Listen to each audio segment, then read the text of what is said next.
Dapat bang iban ang pelikulang Plane dahil may mga bahagi ito na naglalahad na may mga kaguluhan na nangyayari sa ating bayan sa dakong Mindanao o sa Jolo?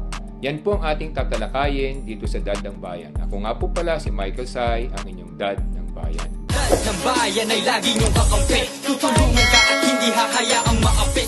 May mga nagpapanukala, lalo na sa mga iba't iba nating opisyal, na dapat wag nating ipalabas sa ating bayan yung pelikulang Plane dahil nga sinasabi nila na ito ay hindi nagbibigay ng magandang imahen at magandang pananaw sa ating bayan dahil maraming nangyari rito sa pelikulang ito na nagkaroon ng hindi magandang sigalot sa may Jolo at Mindanao na nagpapalabas na napakagulo ng ating bayan.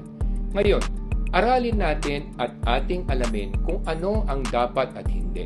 Pag sinabi natin hindi dapat dahil may mga bahagi itong pelikula na hindi nagbibigay ng magandang imahen sa ating bayan, di para na rin natin sinabi na lahat ng action movie na mapapalabas sa iba't ibang mundo, kung lahat ng bansa yan ang gagawin, di wala na tayong tinatawag na freedom of speech or freedom of communication. Kasi nga, ang pelikula ay isa lamang pelikula. At ang mga tao naman, pag nanonood ng pelikula, alam naman nila na ito isang katang-isip lamang. Kung lalo naman hindi sinasabing this is based on true story.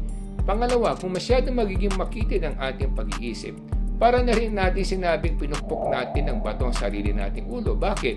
Dahil ngayon naman lahat ng pelikula mapapanood na rin sa mga internet, sa mga pay-per-view movies, sa internet, sa mga online. So, by doing that, para na rin nating sinabi sa ibang mundo na saradong isip natin at makitid ang ating pananaw sa buhay dahil hindi natin matanggap na mayroong bahagi yung pelikula na ginawang hindi maganda yung ating isang bahagi ng ating bayan. Katunayan nga niyan kung ating aalamin at ating iisipin, mas lalo nga tayong sisikat dahil ngayon mapag-uusapan yung ating bayan. Sa dinami-dami ng bansa sa buong mundo, hindi ka naman makikilala kung hindi ka pag-uusapan. Sabihin natin may masamang bahaging pinag-usapan.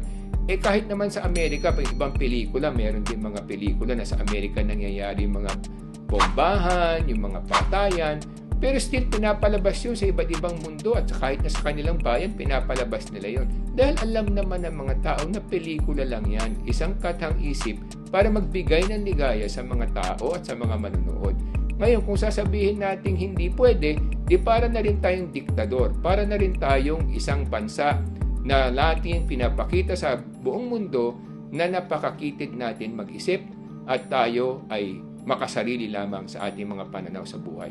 Kaya mga kababayan, kung sasabihin natin na may mga pelikula na magpapakitang hindi maganda ang ginagawa sa Pilipinas, hindi kaya ito isang hamon din sa atin. At isa din itong paraan para tayo magising na kung may katotohanan yon, ipakita natin sa mundo na handa tayong baguhin yon at handa tayong pagandahin yon. Hindi yung sasabihin natin, hindi namin kayo tatanggapin dahil hindi maganda yung pinakita nyo tungkol sa amin. Para naman pong saradong ating pag-iisip pagkaganoon.